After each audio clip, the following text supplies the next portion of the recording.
다 같이 마음과 뜻과 정성을 모아 하나님께 주일 예배를 드리겠습니다.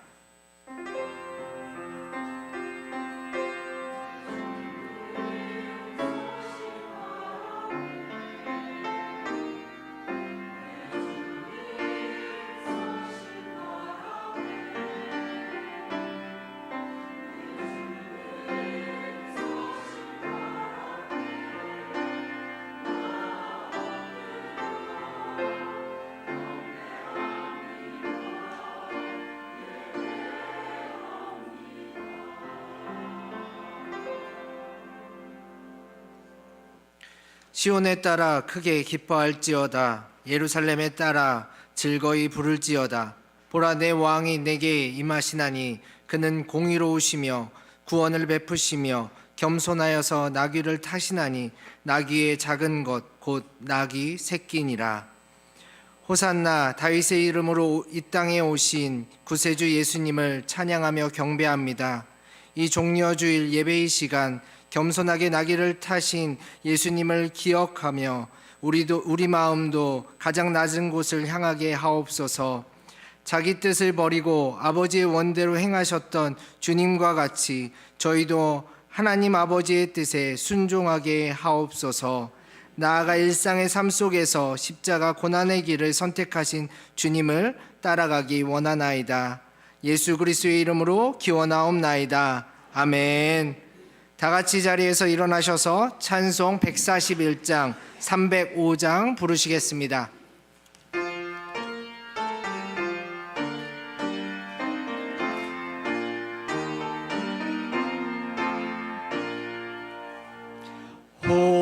호산나 호산나 다 노래 부른다. 수많은 아이들이 즐거운 노래로 그 품에 안으시고 복 주신 주님께 온몸과 마음 들여 주 찬양합니다. 저 감람산길 따라 큰 무리 따르며 그 손엔 종려가지 흔들며 외친다. 그 언어의 왕주 예수 나귀를 타시고 그 어린이들 노래 다 받아주신다. 호산나 그의 노래 우리도 부른다. 주 예수 우리 구주 우리들 전능왕 온몸과 마음 다해 목소리 높여서 영원히 기쁜 노래 주 앞에 드리자.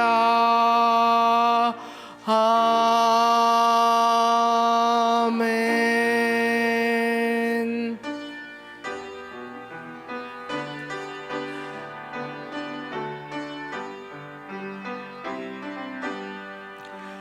나 같은 죄인 살리신 주 내노라워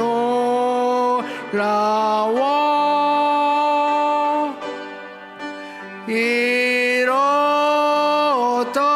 생명 찾았고 광명을 얻었네.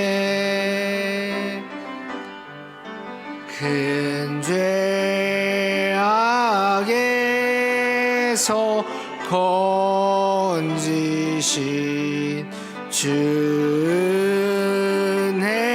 고마워. 나 처음 믿은 그 시간 귀하고 귀하다. 이제껏 내가 산 것도 주님의 은혜라. 또 나를 장차 본향에 인도해 주시리. 거기서 우리 영원히 주님의 은혜로 해처럼 밝게 살면서 주 찬양하리라.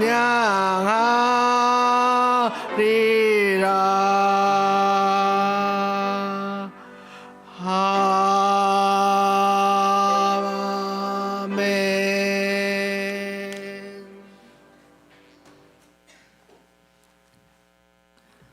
거룩하신 하나님, 성전을 깨끗하게 하신 예수님을 기억하면서 회개합니다. 저희의 몸은 성령님이 거주하시는 성전이건만 이 육체를 가지고 죄를 지으며 살았습니다. 열매를 맺지 못한 무화과 나무를 저주하신 주님을 기억하면서 회개합니다. 저희의 삶도 잎사귀만 무성할 뿐 알찬 신앙의 열매가 맺히지 못했습니다. 기도의 잠을 자는 제자들을 책망하시던 주님을 기억하면서 회개합니다. 저희도 제자들처럼 연약한 육신을 핑계 삼아 기도하지 않았습니다. 주님을 부인하는 베드로를 바라보시던 주님의 눈동자를 떠올리며 회개합니다. 수없이 많은 경우에 주님을 모른다고 부인하였던 저희였습니다. 주님, 이 모든 죄와 잘못을 용서해 주시옵소서. 이제는 하나님과 우리만이 아는 은밀한 죄를 계속해서 참회하며 고백합니다.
이 시간 참회하는 자들에게 주시는 하나님의 용서의 말씀이십니다.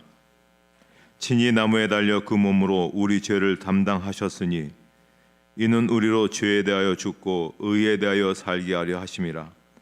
그가 채찍에 맞음으로 너희는 나음을 얻었나니 너희가 전에는 양과 같이 길을 잃었더니 이제는 너희 영혼의 목자와 감독 되신 이에게 돌아왔느니라.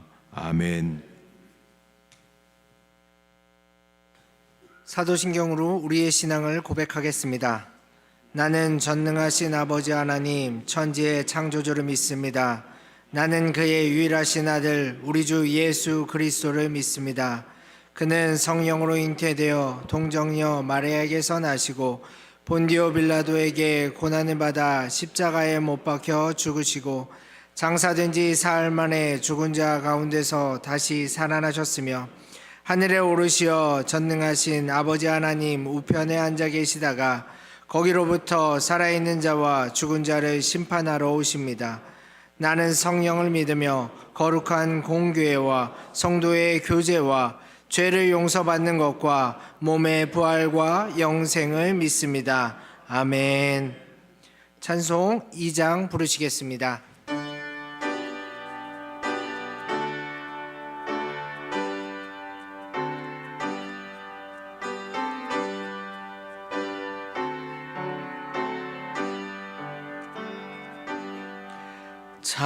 찬양 성부 성자 성령 성삼일체께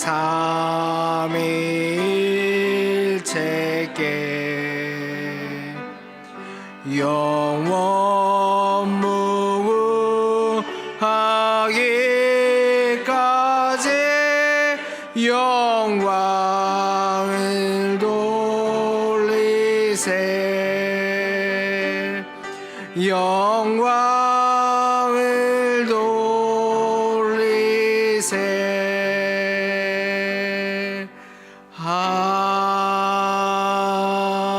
아멘. 자리에 앉으신 후에 교독문 129번 종려주일 교독하시겠습니다. 시온에 따라 크게 기뻐할지어다. 보라, 내 왕이 내게 임하시나니 그는 공의로우시며 구원을 베푸시며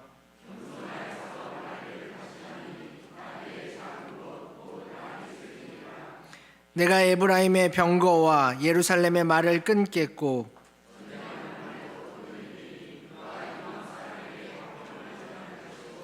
그의 통치는 바다에서 바다까지 이르고 앞에서 가고 뒤에서 따르는 무리가 소리 높여 이르되 주의 이름으로 오시는 이여 가장 높은 곳에서 호산나 하더라. 아멘. 김일근 장로님께서 기도 인도해 주시겠습니다.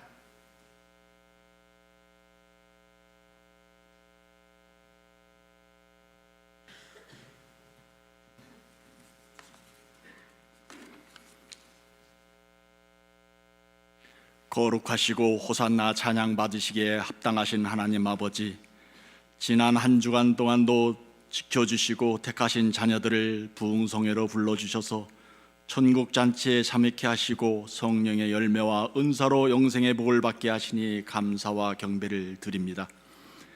우리의 메마른 심령에 생명수가 강같이 흘러서 하나님의 영원하심과 주님께 매여 있는 것이 복이요 그것이 신앙의 본질임을 깨닫게 하시니 감사합니다. 또한 주님을 믿는다고 하면서도 우둔하여 주신 달란트와 기도의 사명을 잊고 살았던 저희들이 영적 각성을 통하여 다시금 믿음이 회복된 줄로 믿습니다. 우리의 중심을 보시는 주님만이 생명의 주인이시요 반석이심을 고백하고 찬양하오니 우리의 속사람이 하나님이 기뻐하시는 예배자요 선한 정직이로 겉진정 거듭나게 하옵소서. 거짓과 속임수가 난무하여 참 진리이신 주님을 알지 못하는 이 혼탁한 세대를 오직 담대한 믿음으로 승리하게 하옵소서. 이 악한 세대를 본받지 말고 우리의 삶이 정결하여 언제든지 하나님께서 기 쓰시는 도구요 말씀을 담는 보배로운 그릇되게 역사하여 주시옵소서. 죄를 용서하시고 죽기까지 사랑하시는 주님, 내일부터 고난주간이 시작됩니다. 고난주간 새벽기도회를 통하여 아무런 죄도 없고 흠이 없으심에도 골고다 십자가 위에서 아버지의 뜻을 다 이루시고 죽음에서 부활하신 주님을 깊이 묵상하여 이 시대에 우리에게 명하신 역할을 바로 알기를 원합니다. 인생길이 버겁다고 또다시 주님을 십자가에 못 박는 어리석은 자가 되지 않게 하시며 끝까지 주님의 십자가를 단단히 붙잡고 나아가게 인도하여 주시옵소서. 순종의 길이 때론 험하고 멀지라도 우리의 죄를 대속하시려고 피 한 벌까지도 아낌없이 주신 주님만을 가슴 깊이 기억하게 하옵소서. 낮은 데로 임하시는 주님을 바라보며 이웃을 위하여 또 지역을 위해 섬기며 오직 주님의 사랑을 베푸는 자들이 다 되기를 소원합니다. 상한 갈대도 꺾지 않으시는 하나님 아버지, 질병으로 인하여 신음하는 한우들을 긍휼히 여기셔서 주님의 권능으로 깨끗이 치료하여 주시고 나음받은 심령마다 주님의 만져주심을 감사하며 산 증인이 되게 하옵소서. 또 우리 교회가 연합하여 선을 이루는 공동체로서 나라와 민족을 위하여 중보기도하는 교회, 날로 부흥되는 교회, 선교의 사명을 끝까지 잘 감당하는 복된 교회 되게 하옵소서. 이 나라와 이 민족도 긍휼히 여기셔서 전쟁의 위험이 제거되어 평화가 정착되게 하시고 경제적 안정되어 하나님의 영광만을 올려드리는 거룩한 중심국가가 되게 인도하여 주시옵소서.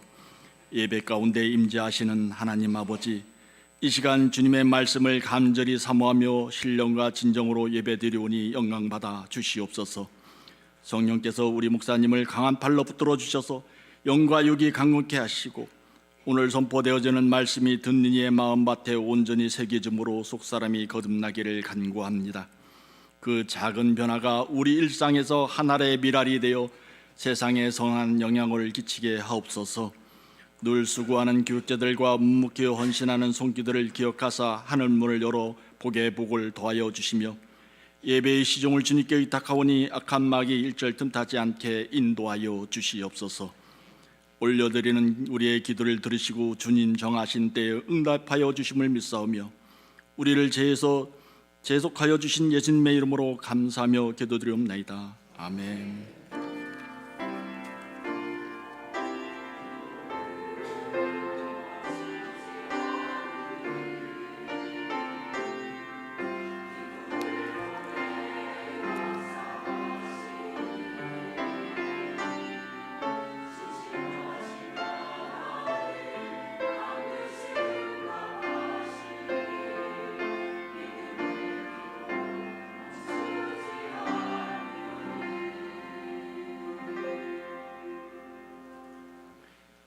오늘 우리에게 주시는 하나님의 말씀은 신약성경 요한복음 19장 30절 말씀입니다. 요한복음 19장 30절 말씀 신약성경 182쪽에 있습니다. 하나님의 말씀을 봉독하겠습니다. 예수께서 신포도주를 받으신 후에 이르시되 다 이루었다 하시고 머리를 숙이니 영혼이 떠나가시니라. 아멘. 할렐루야. 찬양대의 찬양이 있은 후 담임 목사님께서 말씀 선포해 주시겠습니다.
우리 시대 최고의 신학자라고 할 수 있는 존 스타트 목사님께서 쓰신 제자도라는 책에서 이러한 중요한 질문 하나 던졌습니다. 예수님에 관한 이야기 중에서 가장 중심이 되는 것이 무엇일까?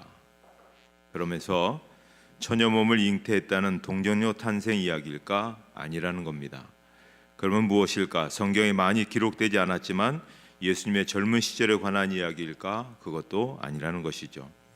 그러면 예수님께서 주신 생명의 말씀인 교훈일까요? 그것도 아니라는 겁니다. 그러면 예수님께서 헌신적으로 종의 삶을 보여주신 봉사활동일까? 그것도 아니라는 것이죠. 그러면 죽음의 권세를 깨치시고 영광스럽게 나타나신 부활일까? 그럴지도 모르지만 엄밀하게 따지면 부활도 아니라는 겁니다. 그러면 뭘까요? 예수님이 만왕의 왕이 되셔서 영원토록 다스린다는 통치일까요? 그것도 아니라는 겁니다. 그러면 예수님의 가장 중심적인 사건, 그것이 무엇일까라는 겁니다. 그것은 예수 그리스도의 죽음이라는 것입니다. 십자가에 달리신 그분의 죽음이 기독교의 중심이다. 이 시대 최고의 신학자가 정리한 그런 이야기입니다. 예수님의 모든 일들이 우리들에게 복음이 되는 큰 사건이기는 하지만 그 가운데서 은혜의 샘이 흘러넘치는 샘은 십자가 사건이라는 것이죠. 그러니까 하나님의 은혜가 출발하는 샘이 십자가고 모든 은혜는 이 십자가 샘에서부터 흘러나온다는 겁니다. 이것을 잘 보여주는 그런 환상이 구약에 보면 에스겔에 나옵니다. 에스겔이 성령의 특별한 부르심을 받아서 선지자가 되었지 않습니까? 하나님께서 그를 환상 가운데 인도했는데 어디로 인도하면 예루살렘 성전으로 그 환상 가운데 비몽사몽간에 인도해 가십니다.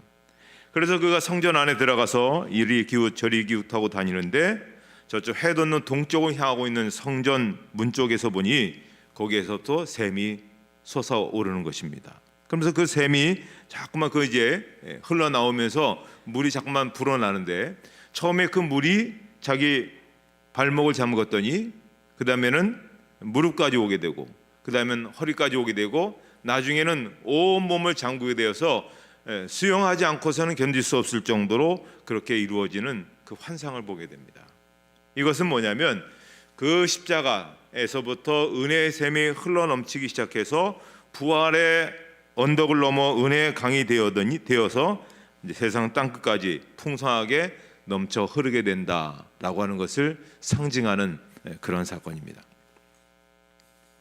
그렇게 볼 때, 자, 우리가 은혜 받기를 사모하고 은혜 속에 살기 원하는데 모든 은혜는 십자가에서부터 출발하는 겁니다. 기독교의 중심은 십자가이고 신앙의 중심도 십자가인 것입니다. 그래서 십자가에 못 박히신 예수 그리스도, 그분이 모든 중심에 서 있는 거죠. 예수님을 설명하는 이 모든 것은 다 십자가 안에 다 용해되어 있습니다. 그래서 십자가의 도를 깨닫기 전에 예수님을 안다고 할 수가 없는 것이죠. 십자가를 깨닫고 그 십자가를 통해서 은혜를 받아야만이 예수님을 아는 사람이고 은혜를 받은 사람이라고 하는 것입니다. 자, 그렇다면 우리가 신앙생활하는데 여러분의 신앙생활은 지금 어느 시점에서부터 출발하고 있습니까? 우리는 십자가에서부터 우리의 신앙이 출발해야 됩니다. 십자가에 달리신 주 예수 그리스도에 대한 관심이 우리 마음속에 항상 끊임없이 솟구쳐 올라가야 됩니다. 좀 더 알기를 원하고 좀 더 십자가 앞으로 가기를 원하고 좀 더 친근해지길 원하는 그런 갈증, 갈망이 우리 가운데 있어야 한다는 것이죠. 이 시대 영성의 또 다른 대가인 고든 맥도날드라는 목사님이 하나님이 축복하시는 삶이라는 속에서 조금만 이런 이야기를 합니다. 뉴욕의 어느 극장에 문지기가 있었나 봅니다. 그 극장에서 이분이 무려 한 17년 정도 문지기 역할을 하셨는데 그래서 그분에게 그렇게 물었다고 합니다. 당신 이 극장에서 문지기 생활을 하는 동안 저 공연장 안에 들어가서 관람한 일이 몇 번 있습니까? 한 번도 없었다는 겁니다. 깜짝 놀랐던 거죠. 자, 공연장 밖에 있는 거하고 공연장 안에 들어가서 거기에 그 공연이 이루어지는 것에 대해서 감사하고 감탄하는 것하고는 굉장한 차이점이 있는 겁니다. 마찬가지죠. 오늘 우리가 예수를 믿는데 두 부류입니다. 한 사람은 예수님께서 십자가를 지고 올라가신 골고다 그 입구까지만 가는 겁니다. 분주하죠. 여러 가지 봉사도 하고 바쁘죠. 요란합니다. 그런데 예수님께서 못 박혀 돌아가신 그 골고다, 그 깊은 곳, 그 자리까지는 가지를 않는 겁니다. 거기서부터 보혈이 흘러넘치는데, 그런데 어떤 사람은 그 자리까지 나아가서 주님의 죽으심을 바라보며 그 은혜 속에 잠겨 찬양하고 감동하고 감격하며 살아가는 그런 사람들이 있다는 것입니다.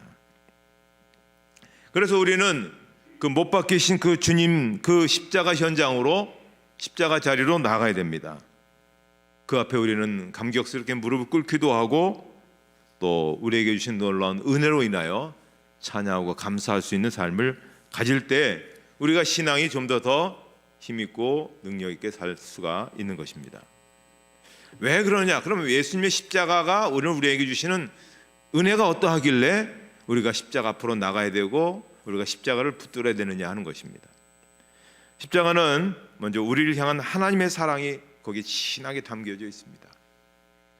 예수님께서 십자가를 지시기 전에 겟세마네 동산에서 하나님과 깊은 교제 시간을 가지셨지 않습니까? 그때 예수님께서 그런 기도를 마가복음 14장 36절에 이렇게 말씀합니다. 아빠, 아버지여, 아버지께는 모든 것이 가능하오니 이 잔을 내게서 옮기시옵소서. 그러나 나의 원대로 마시옵고 아버지의 원대로 하옵소서. 아빠, 아버지, 이 표현은 평소에 하나님과 깊은 어떤 소통과 또 교제의 그런 상태 속에서 얼마든지 하나님과의 어떤 그러한 그 모든 것들이 서로 주어지는 그런 굉장한 친밀감이 있는 그런 표현이죠. 이 표현에서 이어지는 예수님의 그 간청은 무엇입니까?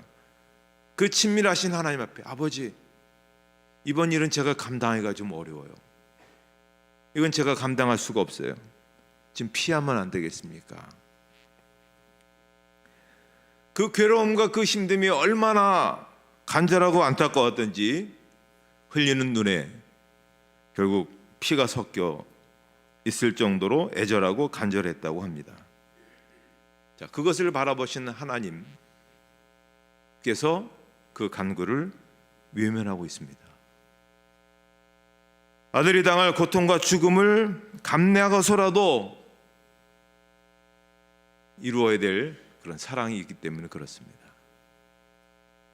자, 어니스트 해밍웨이를 여러분 잘 아실 것이죠. 노인과 바다, 또 무기여 자리과라, 뭐 엄청난 그런 세계적인 그런 그 대작가 아니겠습니까? 그런데 이분이 소설 가운데 세계에서 제일 짧은 소설 딱 하나 썼습니다. 정말 대가죠. 이 소설 딱 영어로 6단어로 되어 있는 소설이라고 하니까 어쨌든 되어 있습니다. 자, For sale, baby shoes, never worn. 아기 신발 팝니다. 그런데 한 번도 안 신었어요. 이 부모의 심정을 여러분 헤아릴 수 있겠습니까? 짧은 글이지만 긴 여운이 있습니다. 6글자지만 가슴을 후벼파는 뭔가 그러한 애잔하게 만드는 게 있습니다. 그 심정이 바로 하나님 아버지의 심정과 같다고 볼 수 있습니다. 왜 그러냐? 우리를 사랑하시기 위해서 하나님이 먼저 그렇게 하시는 겁니다. 요한일서 4장 10절에 보면 사랑은 여기 있으니 우리가 하나님을 사랑하는 것이 아니요 하나님이 우리를 사랑하사. 자, 여기 보시면 하나님의 사랑이 나타났다는 것은 무슨 얘기냐면 울부짖는, 지금 피하게 해달라는 울부짖는 아들의 간구를 외면하시면서까지, 아들을 십자가에 못 박아 죽이면서까지 나타내시는 사랑이라, 이렇게 말씀합니다.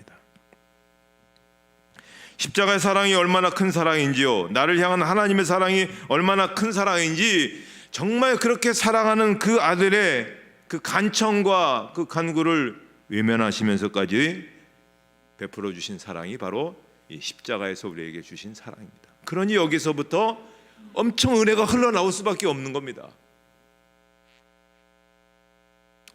또 십자가는 내가 받아야 될 고통을 예수님께서 대신 감당한 것이죠.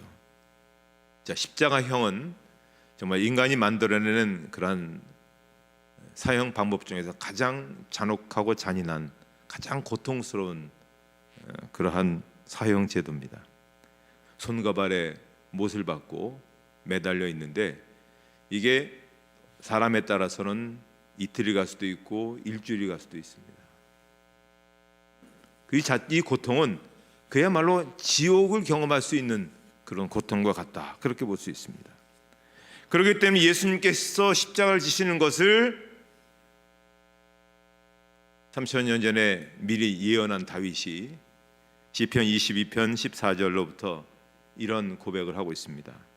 나는 물같이 쏟아졌으며 내 모든 뼈는 어그러졌으며 내 마음은 밀랍 같아서 내 속에서 녹았으며 내 힘이 말라 질그릇 조각 같고 내 혀가 입천장에 붙었나이다.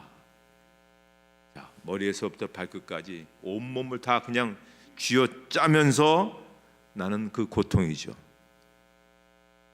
그런데도 불구하고 하나님의 아들 예수 그리스도께서 이 고통을 그대로 온몸으로 다 받으셔야만 되는 이유는 무엇이었습니까?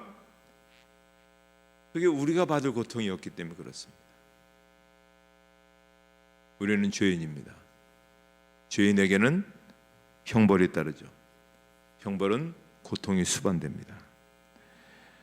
만약 우리가 받아야 될 죄값을 그대로 다 받는다면 하나님이 주시는 형벌을 피할 수가 없고, 그 형벌은 무서운 지옥의 고통이 따라오게 된 것입니다. 그래서 주님께서 대신 짊어지신 것이죠. 이사야 선지자가 이사야 53장 5절에서 우리가 잘 아는 유명한 이런 예언을 했습니다. 우리 같이 한번 읽도록 하겠습니다.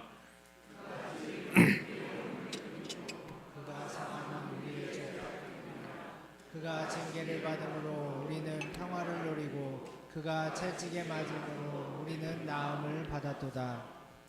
예수님께서 왜 찔리셨습니까? 예수님께서 왜 상하셨습니까? 예수님께서 왜 징계를 받으셨습니까? 이사야 선지자가 분명히 말씀하고 있습니다. 내가 받아야 될 징계라는 겁니다.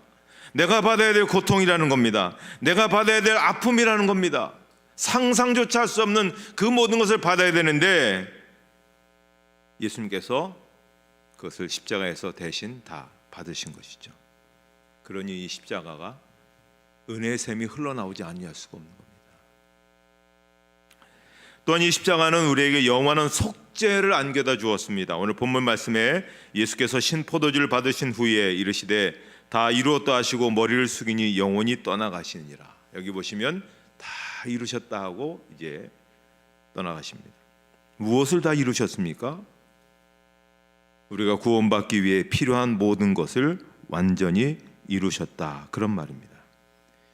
염소나 송아지 같은 짐승에 필요하지 아니하고 오직 예수님께서 자기 피로, 자기 몸으로 영원한 속죄를 이루셨는데 여기에는 굉장한 효과가 있습니다.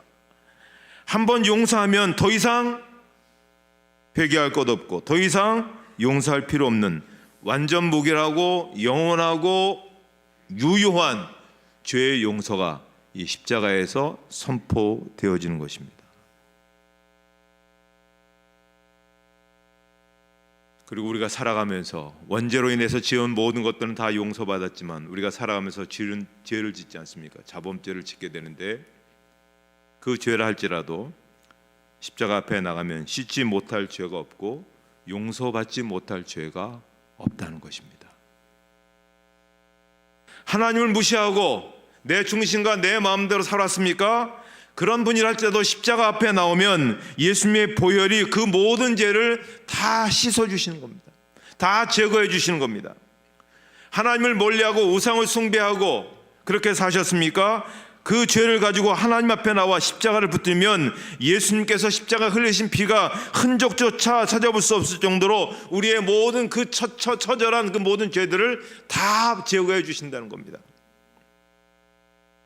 남들은 다 모르는 생활이지만 나만 아는 더러운 생활들이 있지 않습니까? 그런 죄를 할지라도 십자가 앞에 피 흘리시는 그 주님의 그 십자가를 붙들고 주님의 이름을 부르면 더러운 죄라도 씻어주시고 다시는 기억하지 않는다고 했습니다. 사랑하지 못한 죄, 용서하지 못한 죄가 우리가 살아가면서 얼마나 많습니까? 그러나 그러한 죄와 그러한 불법을 용서하시고 영원토록 기억하지 아니하신다는 그 약속대로 우리의 모든 죄를 씻어 주시는 것입니다. 그래서 십자가에서는 영원한 속죄가 이루어지는 겁니다. 그러니 이 십자가에서 은혜의 샘이 흘러넘치는 겁니다. 그래서 이 십자가의 은혜를 맛본 사람들은 인생의 전환점을 맞게 되고 새로운 삶이 되고 다른 사람에게 영향을 주지 않습니까? 우리 신앙의 선배들이 무수한 많은 이야기들이 있습니다. 두 가지를 얘기해 보겠습니다. 프랑스 군인들이 전쟁에 나갈 때 반드시 두 권의 책을 들고 나간다고 합니다. 하나는 성경책, 하나는 팡세, 파스칼의 팡세를 꼭 들고 나간다고. 그만큼 프랑스 사람들에게 팡세가 차지하는 비중은 엄청나다는 것이죠. 그런데 팡세를 쓰게 된 이유가 있었습니다. 이 파스칼은 우리가 알듯이 철학자고 수학자 아니었습니까? 근데 그의 조카 가운데 마거릿 페리에라는 그런 여자 조카가 있었는데 눈병이 생겼는데 눈이 썩어 들어가는 병이죠. 눈의 병이죠. 그 당시 의학으로는 이건 치료할 수가 없습니다. 그렇죠. 눈이 썩어 들어가는 병이고 시력도 상실하는 것이고. 그런데 그 조카에 대해서 너무 안타깝게 여기서 주님의 십자가를 붙들고 1656년 3월 24일 파스칼이 그 책에 썼으니까요. 자기 조카를 위해서 간절히 기도를 합니다. 하나님, 내 조카 마거릿 페리의 그 질병을 고쳐주십시오. 방법이 없습니다. 기도하는 중에 그가 환상을 보게 됩니다.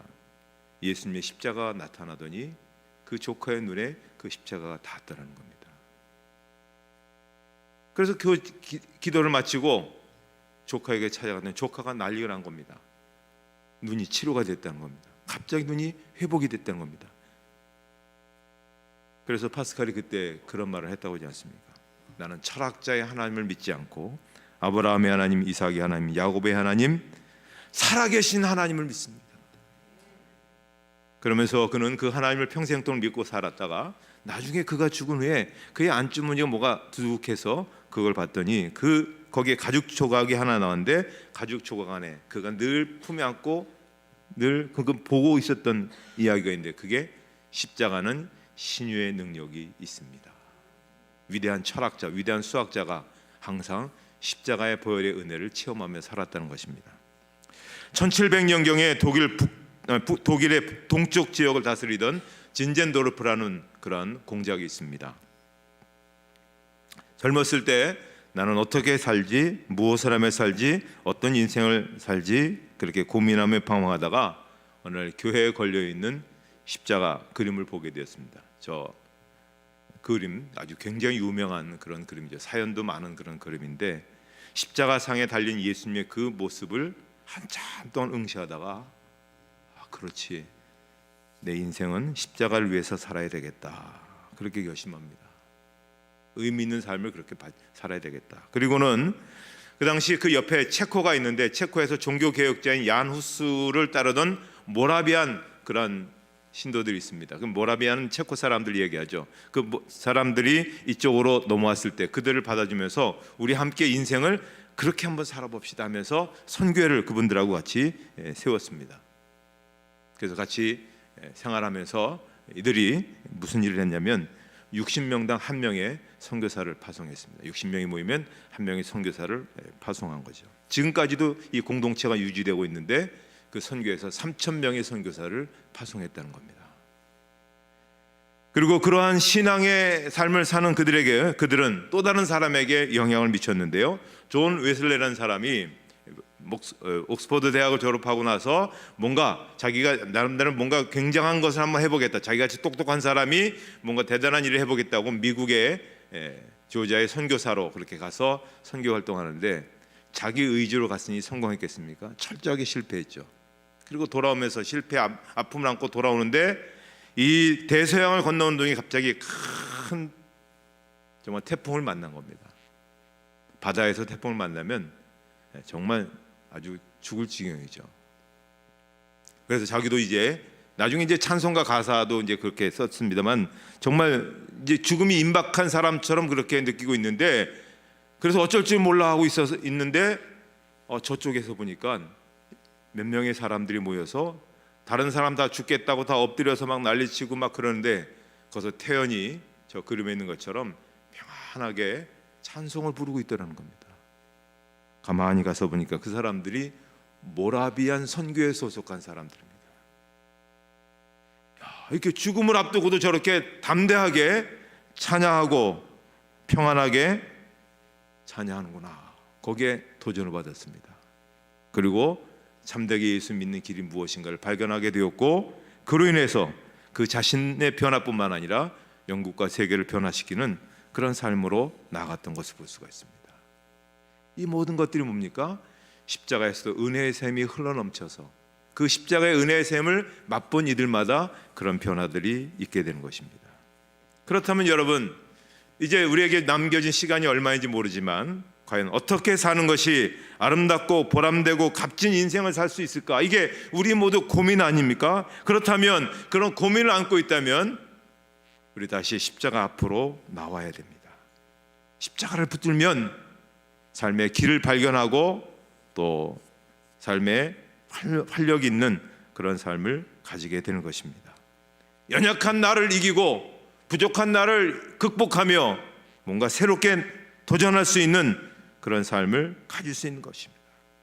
쓸모없는 나를 위해, 죄 많은 나를 위해 스스로 자신을 다 찢으신 주님의 그 피의 흔적, 불순종한 나를 위해, 방황했던 나를 위해 스스로 자신을 다 내던지신 그 주님의 사랑이 거기서부터 흘러넘치기 때문에 바로 거기서부터 치유의 샘이 나오고 회복의 샘이 나오고 또 능력의 샘이 나타나게 되는 것입니다.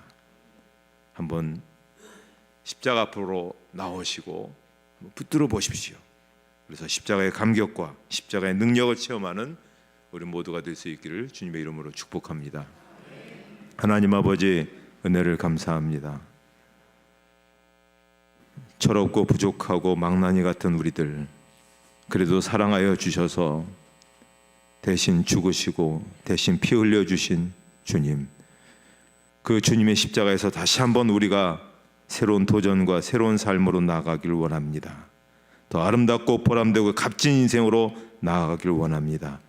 십자가에서 그 변화의 감격과 십자가에서 변화의 능력, 또 새로운 그런 역사들을 경험하고 새로운 길을 발견할 수 있는 그런 은혜가 넘치는 저희들의 삶이 되게 하여 주시옵소서. 예수님의 이름으로 기도하옵나이다. 아멘.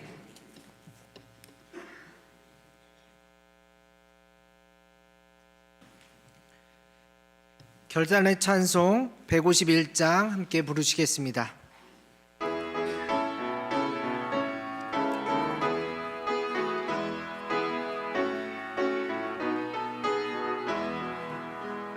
만왕의 왕 내 주께서 왜 고초당했나, 이 벌레 같은 나 위에 그 보혈을 흘렸네. 십자가 내가 처음 볼 때에 나의 맘에 큰 고통 사라져. 오늘 믿고서 내 눈 밝았네. 참 내 기쁨 영원하도다. 주 십자가 못 박힘은 속죄함 아닌가.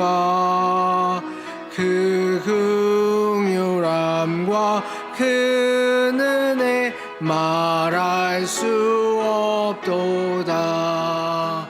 십자가 내가 처음 볼 때에 나의 맘에 큰 고통 사라져.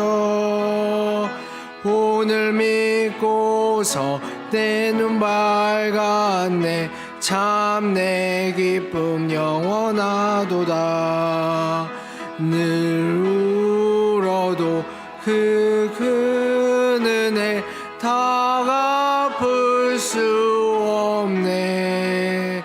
나 주님께 몸 바쳐 바쳐서 주의 일 힘쓰리.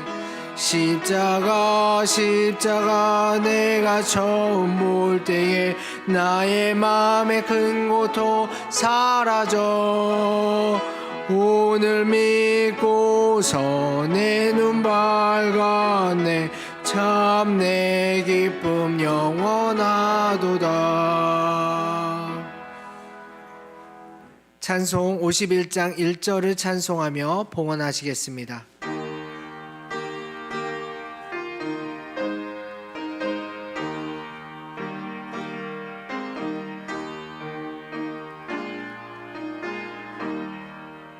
주님 주신 거룩한 날 기쁨으로 주 앞에 와 기도하고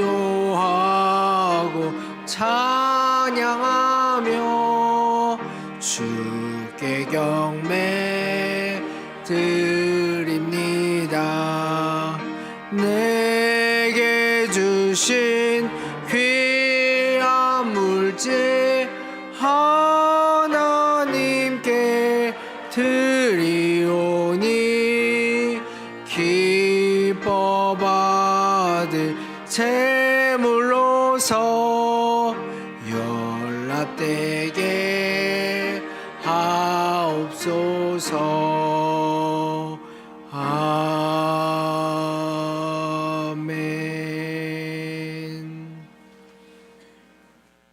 하나님 아버지, 오늘도 하나님의 그 만극하신 사랑을 갚을 길이 없어 오늘도 그저 감사와 찬양으로 하나님 앞에 나온 저희들 이 시간 귀한 예물을 하나님 앞에 봉헌하기를 원합니다.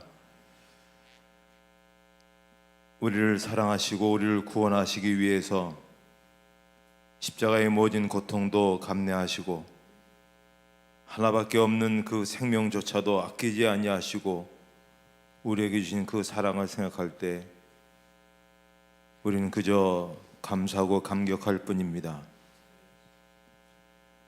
그 하나님의 사랑을 받고 살아가는 저희들, 오늘도 예배 자리에서 작은 예물이지만 하나님께 바치오니 받으시고 저희를 붙들어 주시고 저희에게 은혜를 베풀어 주실 줄을 믿습니다.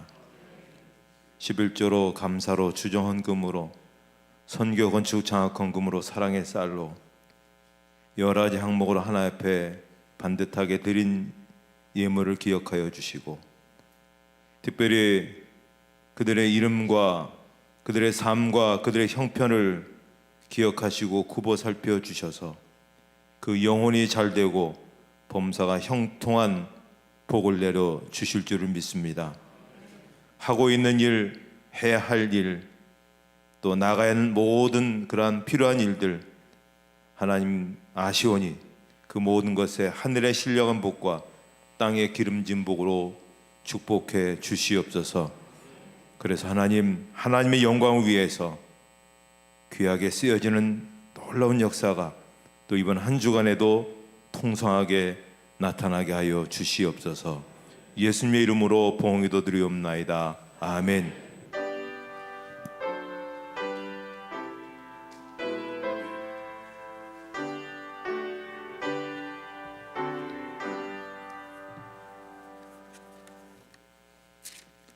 교회 소식 말씀드리겠습니다. 오늘은 교회력으로 종료주일입니다. 그리고 이제 이번 주간은 고난 주간입니다. 그래서 저희가 고난 주간을 좀 더 깊은 신앙의 자리로 나가기 위해서 새벽 기도를 우리가 좀 특별하게 우리 함께 같이 드리기를 원해서 그렇게 작정했습니다. 월요일부터 토요일까지니까 많이 참석해 주시면 좋겠습니다. 이번에는 본당에서 그렇게 드리도록 하겠습니다. 다음 주일은 부활주일입니다. 그리고 저희 교회 창립 69주년 되는 그런 창립주일이고요. 그래서 예배 시 성찬식이 있습니다. 올해는 저희가 2번 성찬식이 있는데 부활절하고 추수감사절 그렇게 되어 있습니다. 찬양 예배는 관리위원회 헌신 예배로 드립니다. 또 수요 예배는 십자가 묵상 예배로 드리도록 하겠습니다. 명예항전직 추대 예배 다음 주 찬양 예배 있습니다. 이 예배 마친 후에 이어서 재직회 있고요. 그리고 권사회 원래 안수집사 원래에 있도록 하겠습니다. 다른 사항들은 주보를 참조해 주시면 되겠습니다. 이제 다 같이 일어나셔서 주변에 있는 분들과 함께 같이 사랑의 인사를 나누시도록 하겠습니다.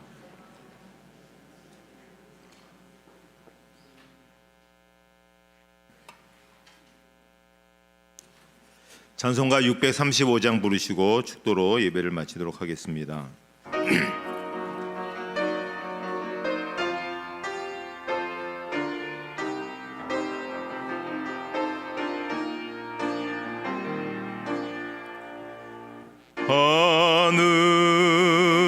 하늘에 계신 아버지 이름 거룩하사 주님 나라 임하시고 뜻이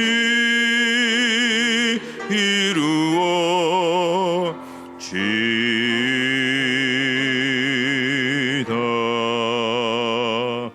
일용할 양식 주시고 우리들의 큰 죄 다 용서하옵시고 또 시험에 들게 마시고 악에서 구원하소서. 대개 주의 나라 주의 권세 주의 영광 영원히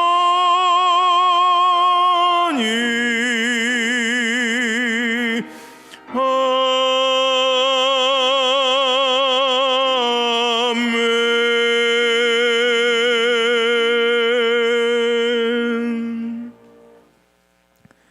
이제는 우리 주 예수 그리스도의 은혜와 하나님 아버지의 사랑하심과 성령의 인도하심과 교통하심이 예배를 드린 모든 성도들 머리 위에와 가정과 하시는 일 위에 이제로부터 영원토록 함께 없시기를 축원하옵나이다. 아멘.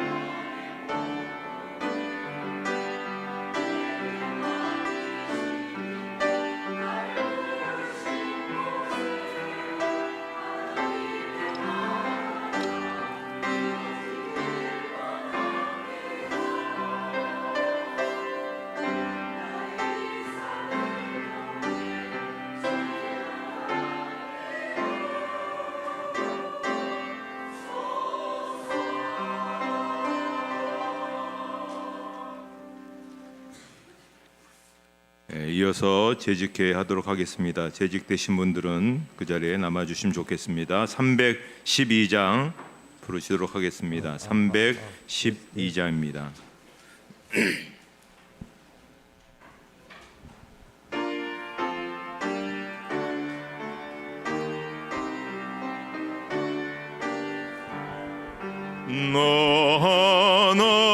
하나님께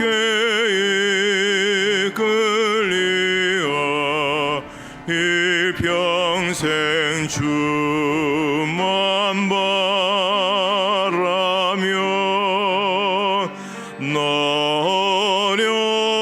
어려울 때 힘 주시고 언제나 지켜주시니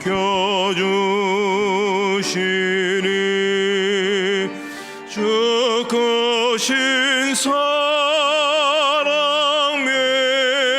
믿는 자 그 반석 위에 서리. 3절입니다. 주 찬양하고 기도하며 내 본분 힘써다라. 주 약속하신 모든 은혜 내게서 이루어지리라.